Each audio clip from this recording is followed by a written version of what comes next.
Hello, YouTubers. Joe Kersey here on Friday, December 11th at 15:30 in the afternoon Eastern Time. Now, life is often full. Well, no, it's not full. Occasionally in life, one encounters a graceful, and when I say graceful, I mean that with a capital G, epiphany, an insight that just comes at you completely unexpectedly, and generally, at least in my experience, the few times I've had these, I mean, they've been there all along. It's like, why didn't you see? Yeah, the elephant in the room is usually the metaphor that's used, but why didn't you hear that waterfall just before you fell over it? I imagine that's what some of those guys that have gone over Niagara Falls unexpectedly, let alone, the number of much smaller falls that are just as lethal that people have gone over while they're canoeing or boating or ill-advisedly trying to swim across a river.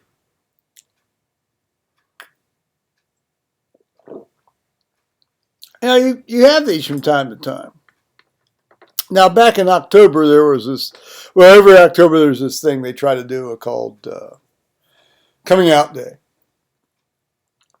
2 years ago, I did a video about it, specifically about how I came out. Last October, I think I addressed it, but didn't rehash a lot of stuff. But I was listening to a fellow named Jeremy Chenevert up. He's out of Minnesota, and his YouTube channel is called Jeremy's Epic Reads. All run together. Jeremy's Epic Reads. Now, when I first found this man's channel, probably 2.5 years ago, year and a half ago, probably. Well, somewhere between 2 years ago, say. I just took it for granted that he was gay. Now, since he largely does book reviews of young adult literature, he never really had a reason to tie in his being gay to what, with the material he was reading, because except for I think one occasion, maybe two occasions, the books weren't about gay characters.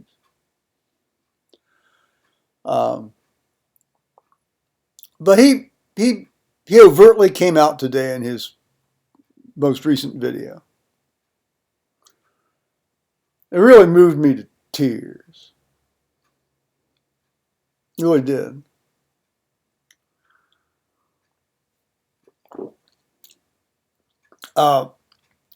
He said that he realized he was, fully realized and accepted he was gay when he was 19. After his senior year in high school. I guess for whatever reason he had been held back a couple of years.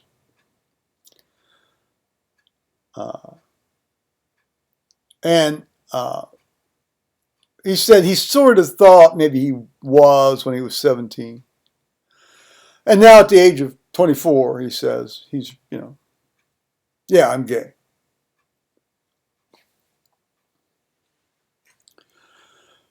And he talked about that today.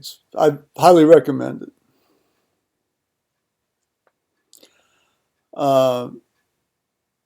But if, for those of you who have watched some of my older material, and, some of the stuff I'm talking about is back in, my backlog here. I pretty much realized I was gay when I started thinking I was gay when I was 5. I fully realized it when I was 9.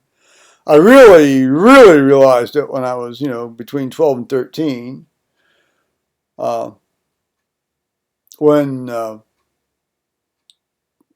my then best friend in junior high school and I started fooling around.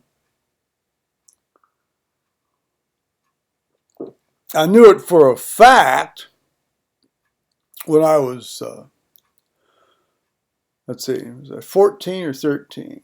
14, because I was actually in my own bedroom finally. See, for the first 14 years of my life, I slept in my parents' bedroom. Now there was a partition up and all that kind of stuff, but after my sister went to school and then got married, so she was officially sort of out of the house for good in 1966.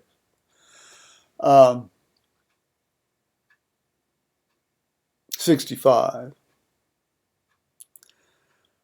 But this happened in the summer of 66.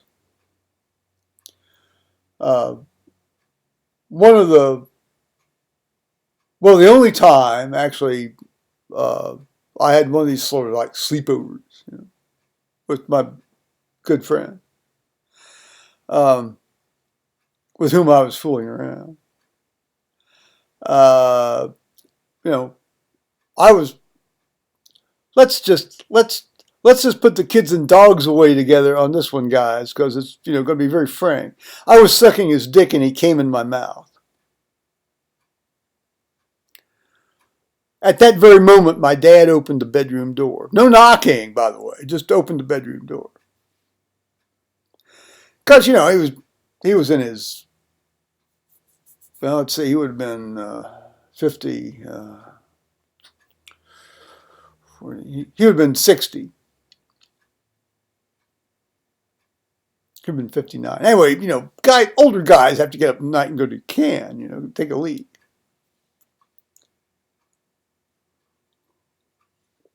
Being a loving father, and he was. I'm telling you that right now. He wanted to check on us. See if we're okay. At the moment Mark comes in my mouth, it's like, in comes, and I said, he closed the door and he left, and he never said anything about that afterwards, ever again. Never. I don't think he told my mother, although my mother had her doubts for a number of years prior to that. Maybe perhaps more of that anon. But what did stop after that was the continual stuff about, well, you got to carry it, because see, there were very, male Kerseys are few and far between, at least in our line of the family, branch of the family. And he said, well, you got to keep the line going, and got to keep the family name going, and this, that, yeah. And he had said that a lot when I was growing up, but it just hit me about 8 weeks ago that after he walked in on Mark and me, he never said that again. Nor did he say anything about it. Nor did he join in with the usual holiday, Thanksgiving, Christmas, family joking. Well, you got a girlfriend, yeah, that kind of crap. He didn't join it. He never did anyway. He never had done that anyway.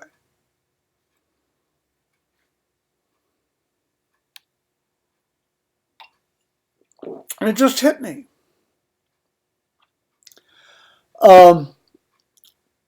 Those of you, I may not have talked about this, but the way my folks found out about, I have talked about this, but to recapitulate, the way my folks found out about my son Thomas was when when I had to get a copy of his birth certificate for the legitimization process, which was still required at that time, so that the real father's name could be put on the birth certificate.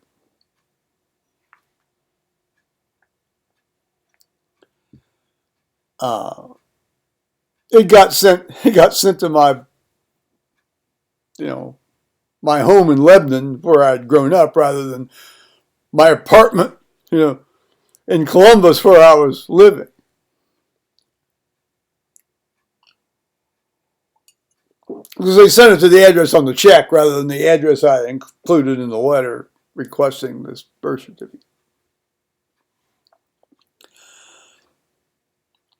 So I think it was the weekend of Labor Day or the weekend after Labor Day, and so early September of 1974.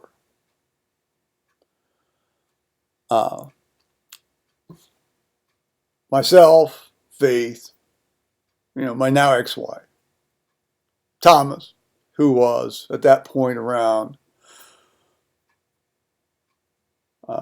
6 weeks old, maybe 6 weeks old. If he was a puppy, you wouldn't have given him to a new home yet. Went down to the house where I grew up.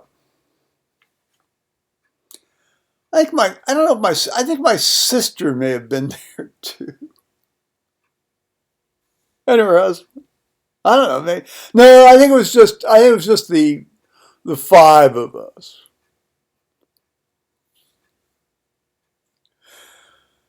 That was a very tear-soaked weekend. Well, at least on Faith's part. And my mother's part. I don't know, maybe my dad's part too, but he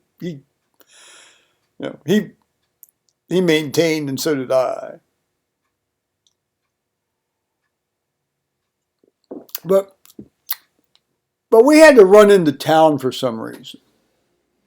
And so my dad and I, got into the 61 Ranch wagon and went into town to get something. Well, obviously it was just to get us out of the house so that my mother could have it, Faith, which apparently she did. When we got back, my dad sort of turned off the car, and interestingly, usually I drove when my dad and I went anywhere. He usually had me drive, but he drove that day, and we sit quietly, and I'm wondering. He says so, because we weren't married. So what are your intentions toward this woman? Like he was Faith's father. What are your intentions toward this woman? And I said, well, I'm going to get the birth certificate changed, legitimize Thomas, and then he'll be, my heir and have my name. He didn't say anything. But he didn't respond one way or the other. But, it hit me just, recently. That was his way of saying, you didn't have to do this. He was obviously very glad to have a grandchild, another grandchild, a third grandchild. He held Thomas. He loved Thomas. But that was his way of saying, it would have been okay if you didn't do any of this. Yeah.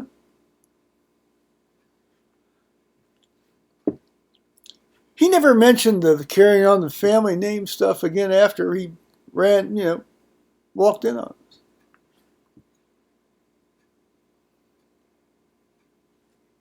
Now listen, I'm very glad I've got Thomas and that I've got a grandson. I've admittedly, that's not the suavest way to go about achieving those goals, but I'm very glad that that happened. Those results happened. I think the process was a little messy. Well, human life's messy, isn't it?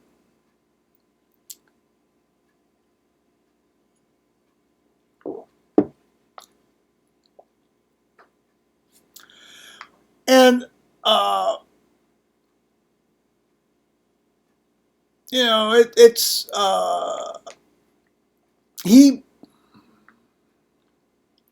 he had a lot of stuff he never talked to me about, I mean, I only saw the man cry twice in his life. When his youngest brother died.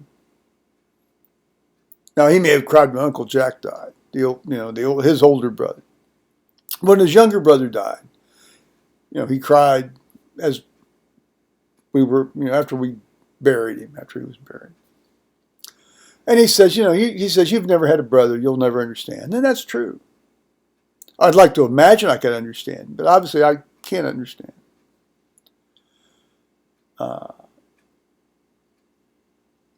And then when the husband of my mother's best friend from childhood died, this guy's he was a real perv. And I think he was a very closeted, frustrated gay man. But he was also, I think, a real perv. Which is to say he's one of these guys that really likes, not just, sexually mature teenagers, but, young kids. That's not the majority of gay men, by the way, as you all know. But I always found the guy creepy as hell. And he hung himself in the garage, their garage. Not my dad's garage, but he and his wife's garage. They slept in separate beds. They didn't have kids.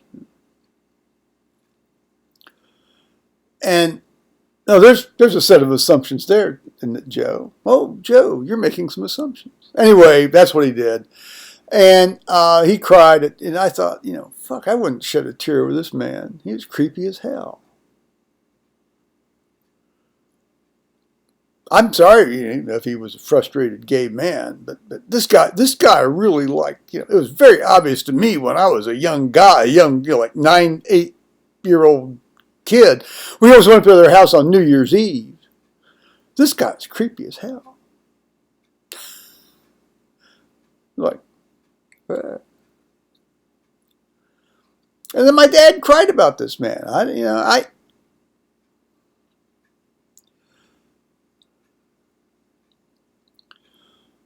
It was interesting what we found after he died. I mean, well, that sounds bad. That's a bad way. Let's put it this way. When I was going through some of the tools and stuff after he died, I ran across a pack of rubbers out in his tractor toolbox on the Ford 8N. But, I think what he was using them for was actually when you had to do rectal exam on animals to find out if they were pregnant and stuff, Because we had cattle and hogs, for a time. He says, I can't afford those big, long veterinarian gloves, I think that's what it was for. I don't know what he'd be using them for, otherwise than that when he's out there in the field on a tractor.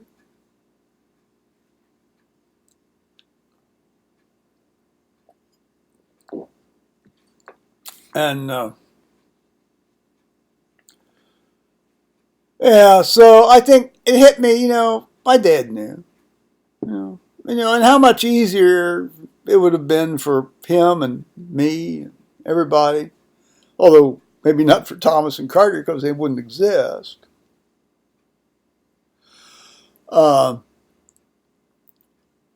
If he'd said, he says, I know what you want. I know what you want to do and how you are. And he says, because I know he always wanted me to be happy. He always kept saying, I want you to be happy. I want you to be happy. Now, obviously, he steered me toward a path that he thought would make me happy, because he wanted the best from me. Go into medicine. Okay, medicine was very good to me. I have no problem with that. I mean, it's one of those things I could do, so I did it. I made a lot of money. I got out of it. I'm happy. I'm squalling now, but I'm kind of, but I am happy, And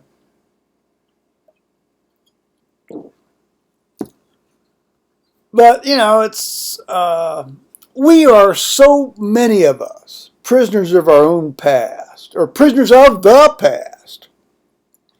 It's only to a certain extent.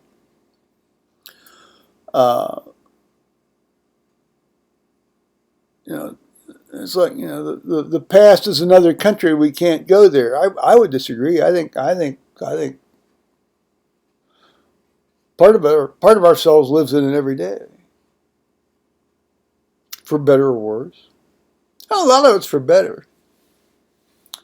I'm very glad I grew up the way I did.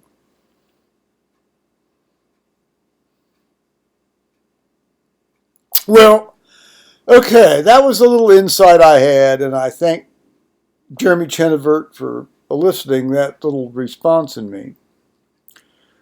A brief word about my mother. Now, you all have heard me talk about how my mother sort of essentially, de facto disinherited me, given the way she set up all of her joint bank accounts. And maybe the role that a close relative by marriage may have played in getting my mother to change her will, to reflect, to sort of disguise the fact that in the will she changed, she had completely flat out disinherited me.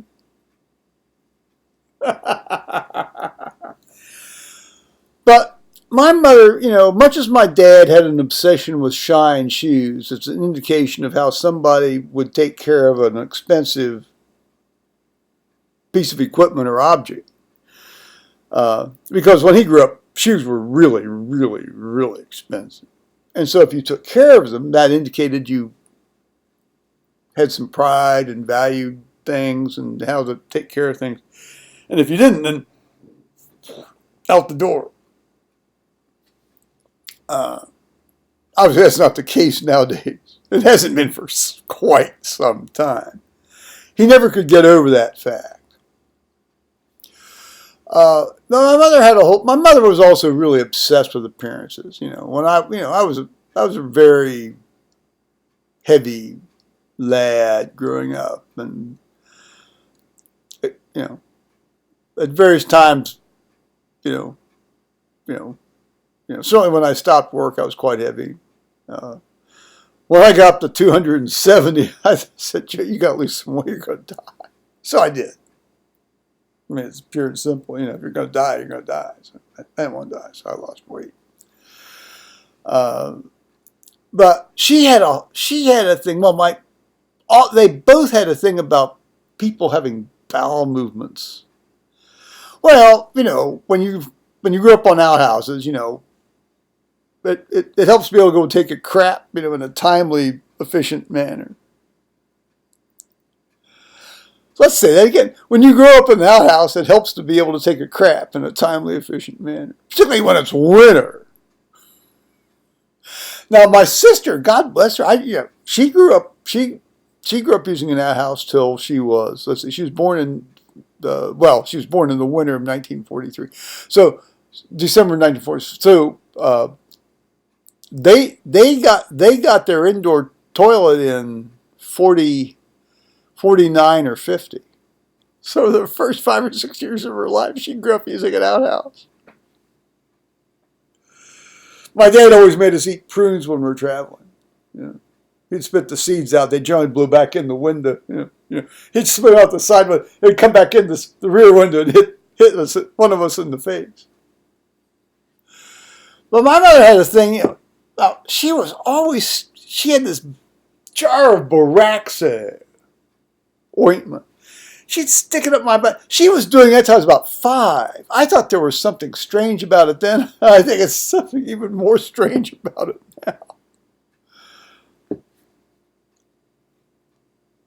now. The old grease it up and stick it in. It was like an early bisexual porno, sticking the Braxo finger up Joe's butt. I told you to put the dogs and kids away.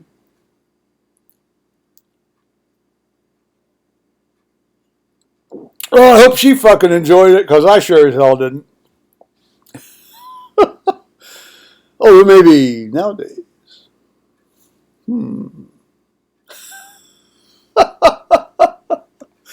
All right, I think on that one, I'm going to say bye-bye, YouTubers. And it's and it is true. We are prisoners of our past to a certain extent. And it was wonderful to suddenly realize that even more than I could have imagined, my dad really loved me. And was just bewildered by his inability to help.